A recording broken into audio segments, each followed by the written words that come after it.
Thank you very much. Niklas, thanks for rejoining us here live today for the question and answer session.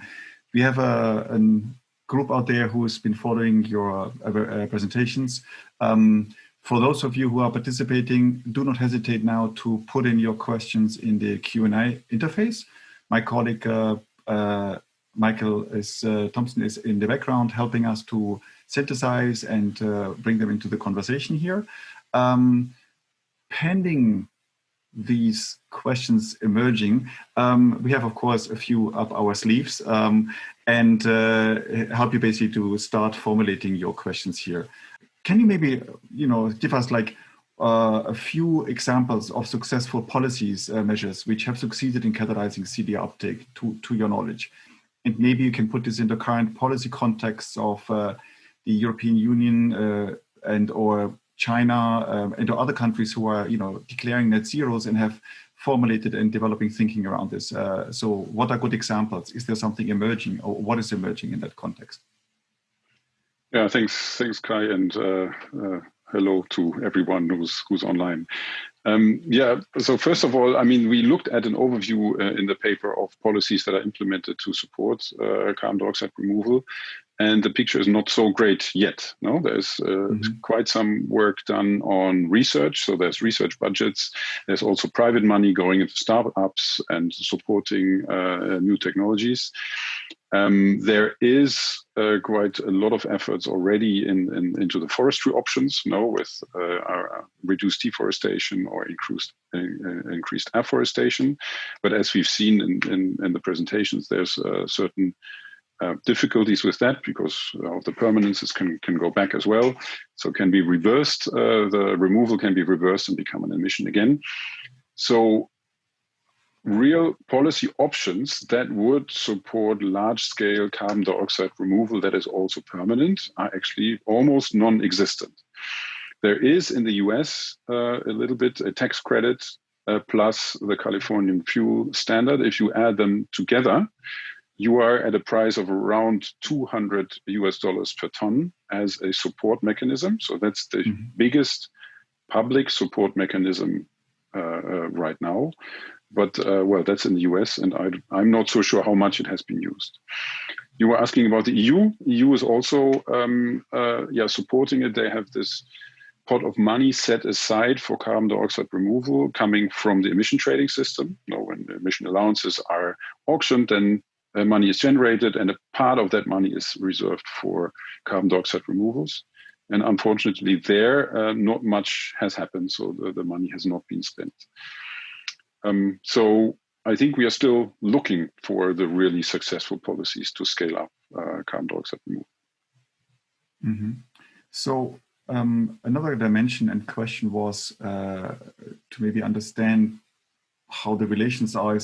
What are the interactions between the need to set separate removals and emission reduction targets and the process of catalyzing rapid scale-up? Yeah, I think that was a main point, what we presented before, that we really argue that you separate the two, that you have a target for emissions that go to zero at some point, and that you have a separate target for removals. I still think that is very important because otherwise it's always blurred. You don't really know what exactly is supported by how much and what is expected from one or the other. The EU is an interesting example. We have now the new proposal by the Commission, which in the past, the EU had the 2030 greenhouse gas reduction target was on emissions only, and the removals were separated. Now, the new proposal to increase the reduction target for the EU to at least minus 55% by 2030, so from currently 40% to now minus 55%, minus 55%. It's a very good step in the right direction, more ambition as it's needed, but they changed the definition. Now it is including forestry.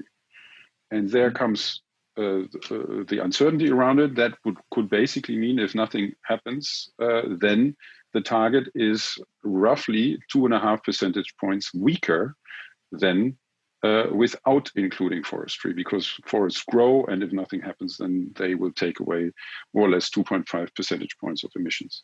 So there you see already the difficulty. If you include it, there comes a lot of uncertainty of what the target really means.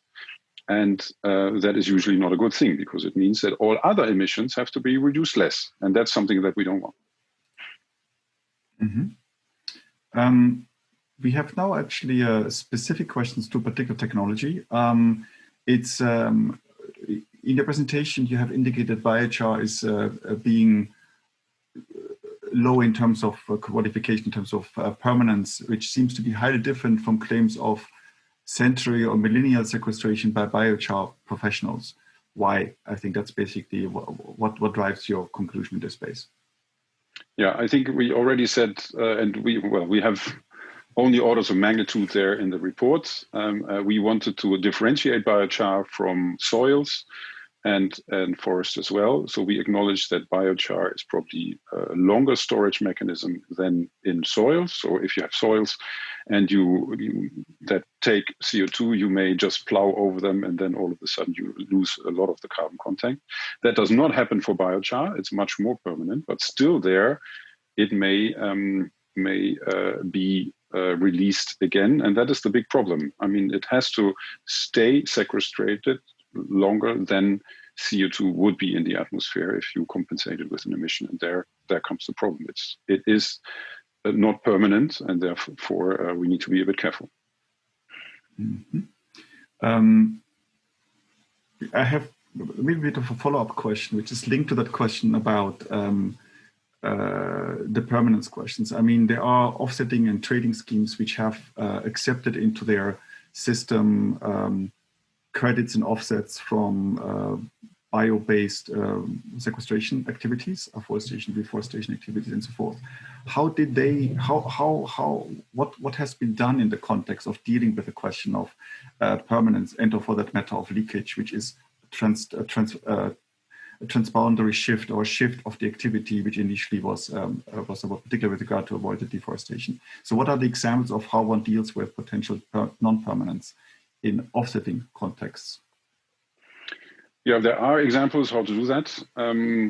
With non-permanence, one easy way is a discount. So you store a certain number of tons, but you don't credit the same number of tons. You give a discount. You say, okay, since there's a risk that it's reversed, you only get half of the tons really as a credit, and you compensate only half of them. That is possible, but it's only half good, because you will have you either have no reversal of the forest or you have full reversal. So there's still 50% of the risk you took away, but the other 50% of the risk is still there. So that doesn't really work. In the clean development mechanism, there has been a new idea of just having temporary credits that you have to that are compensating, but only for a certain period of time, after which you have to renew them. It's basically only a delay of emissions. And it turned out that rule was so complicated that it in the end hasn't really been used. So it was a good idea, but it basically made the system not work at all and hasn't been used. So that is, there are ways out there, but apparently they do not do the full trick. Mm-hmm. It's kind of a lead into the next question, because I guess in those systems, these systems of offsetting, there's a driver for whoever actor to actually do the removal in order to basically compensate for another obligation, which either would be costly for not doing it, and it would be a reputational issue, whatever the issues are.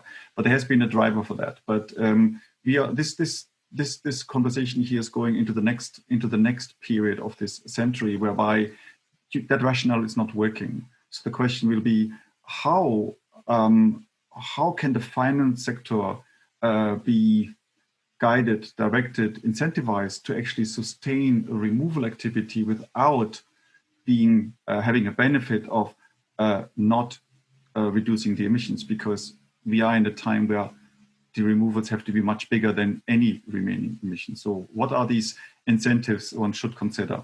And how could this potentially work? Basically, servicing a public good globally. That's the main question that we are trying to pose in this paper. So if we are saying that offsetting is not the best incentive mechanism, and we are saying we still need it in the long run, then we need a new incentive mechanism to make it happen. And that is something that will not come by itself. I mean, large-scale removals will not happen because they have some co-benefit. Some of them have co-benefits, but they may not be sufficient for that. So you have to have some, and probably a policy support for these large-scale removals. And so those that can do it need to be incentivized to do it. Otherwise, they won't. And there we said that one could have these separate removal targets. Governments are setting a removal target and then requiring companies or others to implement these removals. But it basically has to be a mechanism that is induced through the government.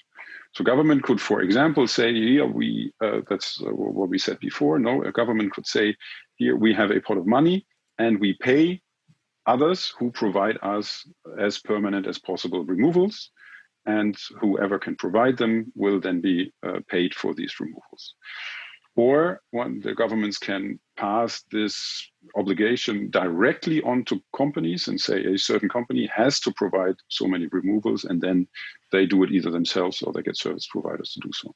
I think that is the one way to move it forward significantly. Well, one of the prerequisites which you just referred to is basically that there will be policies being put in place by government. Government is not abstract per se. And to some extent, that rationale is valid for emission reductions in the outset, because it's the same story, is that we are providing a public good, which is an emission reduction, and we see the challenges which we are facing. So the question is, so based on your experience and the necessity of having these removals up at scale in something like 25 years, what are your thoughts around this, if I may push you in that space a little bit?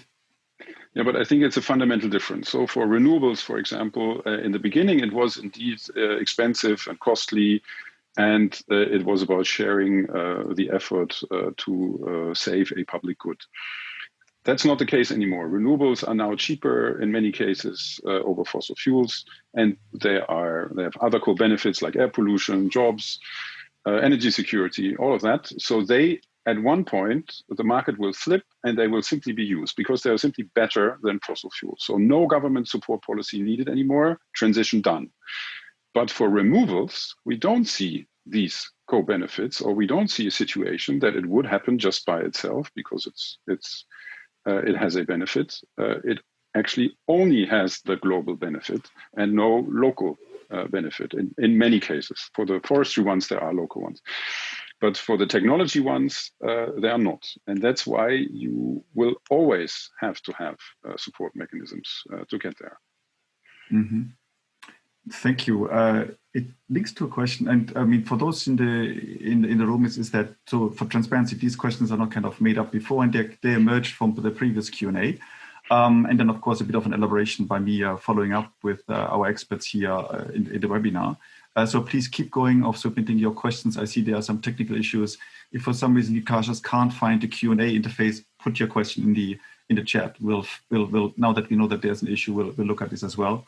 There was also an important thing, a question about the contacts information about our experts. The presentations are available on our website for this particular topic, so you can download that, and we will make sure that at the end of our Q&A session we can potentially throw the last slide up again.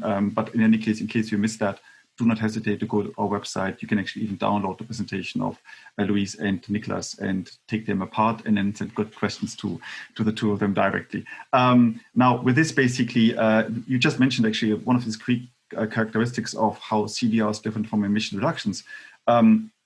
So there is this question about if you always need support for CDR, what additional forms can that take moving into the future in terms of the type of to sustain it? Yeah, that is the main question, which we covered now several times. So right now, I think a very good way that some companies are doing it is that they set money aside for supporting this. Yeah, right now we don't know how to do it. and claiming reductions per ton is complicated. So some companies simply set aside a pot of money to support this in a certain way. Sometimes they support a startup, or they support other mechanisms, or just simply to test it, to move it forward. That, I think, is a nice way for companies to make their contribution to it. I would argue that they should not claim because of that they're carbon neutral and count one against the other, but I think it's an important way forward to say this is an important contribution, so this works in the long run.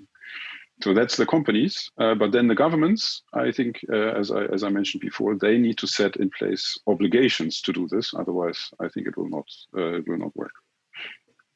Mm-hmm. Which I think actually the next question was going to be here, is that can you talk more about the idea of contribution claims to removals? What would this look like in a negotiation space? Actually, it's in both its private sector and in just in examples or concrete terms. I think that's just to reiterate that. Yeah, I think let me take the example of the EU. In the past, the EU had two separate targets. So one, or basically had a target for said that they want to reduce their greenhouse gas emissions by at least 40% by 2030, and that excluded removals. So you have a very clear definition and take that. Then now they have included removals. They move from 40 to 55%, but now including removals. And as I said, that makes things more complicated. What I would have hoped that they do is that they say, okay, 55 or 54 or 53, whatever, is the appropriate number, or even 60 or 65, just to name all the numbers that are on the table, for reductions of greenhouse gas emissions. And then in addition say, okay, we remove that many tons of CO2. And that makes, I think, the negotiation much, much clearer. It's the same for the net zero targets. The EU has said they want to be, or the proposal is to be climate neutral by 2050, so that emissions that are still there are compensated by removals. If you look at the background document, that includes mainly removals from forests and also some removals from other technologies. And what the EU could have done, they could have said, okay, we are aiming to have the least climate impact. We will go down to, 5% of current emissions by 2050, and we will remove that many tons from removals, and then specify which removals, whether that's forest or something else, and that would be their contribution. The idea is that they would not basically claim we are climate neutral, because they're not. They would claim that they reduce as much as they would say in these separate targets. Okay, we have about 10 minutes left. So I have one more question, which is going to take a second longer to basically share with you. So here the question is, do you agree that keeping removal and emission reduction targets combined for now could still support the scale up of CDR? The logic behind creating separate targets for removals and emission reductions is understood, but it might not be realistic for governments to do so now. Allowing business to purchase removals still develops the market and thereby drives down the costs, following basically to some extent the emission reductions in the renewable energy space, right? In a separate target scenario, how would one define or find the price to compare these activities with emission reductions? If you could elaborate on that. Yeah, so I would agree that it is always a good thing to allow business to purchase these credits, because it basically moves things along. If it is, and that's what we've shown in the example, if it's business buying the cheapest way out, then it's probably not a good thing. It's more counterproductive. If it's business buying quite expensive or new technologies that have a prospect for the future, then I think it is okay. The question said it would not be realistic to have separate targets. That I don't agree with, because all countries are now setting themselves net zero targets, and they are actually only credible if they have a plan to meet these net zero targets. And that plan will then include emission reductions and will include removals. So if you do that plan, you have it. No, you have the emission reductions and you have the removals. Why don't make two targets out of it? So that would basically work. Mm-hmm. I have a follow-up question, and sorry if I'm not so to say too informed about this, but fundamentally, carbon dioxide removals can be used for two things: easing basically the transition towards decarbonized activity, whatever that is, by allowing a certain period whereby which you can use them for compensating for emissions which otherwise should have been taken off. And then there seems to be, in any case, whatever one does based on our technological environment, a certain amount of emissions which will remain because of the time by mid-century by which we have to reach net zero, which will not be able, which even if one did the best one could. So there's basically a competition between our overall ability to remove at large scale, whether these are nature-based or technology-driven. There's a competition between providing ease and delivering towards the the net removal of remaining residual emissions around mid-century, and then later on delivering more removals than this. So there's a competition, and so I think that provides probably also some kind of consideration in the policy formulation in terms of creating either scarcity or not for using offsets, the scarce removal option, so to say, for offsets versus real removals in the current space. What do you think? Yeah, I agree, and that is why many think that combining everything is a good thing, because then you can apply least cost considerations, and basically if the target is zero and then you think that somehow the system finds the least cost to get there, so emission reductions or removals or whatever is cheaper early or late, then you would with that combined target you would get the least cost outcome. That is the theory, but I think the theory is not always working in practice, because, well, time horizons are different. We are not really thinking about long-term investment decisions are taken today and not take into account the full rest of the century, what to do, whether to act in the least cost way or not.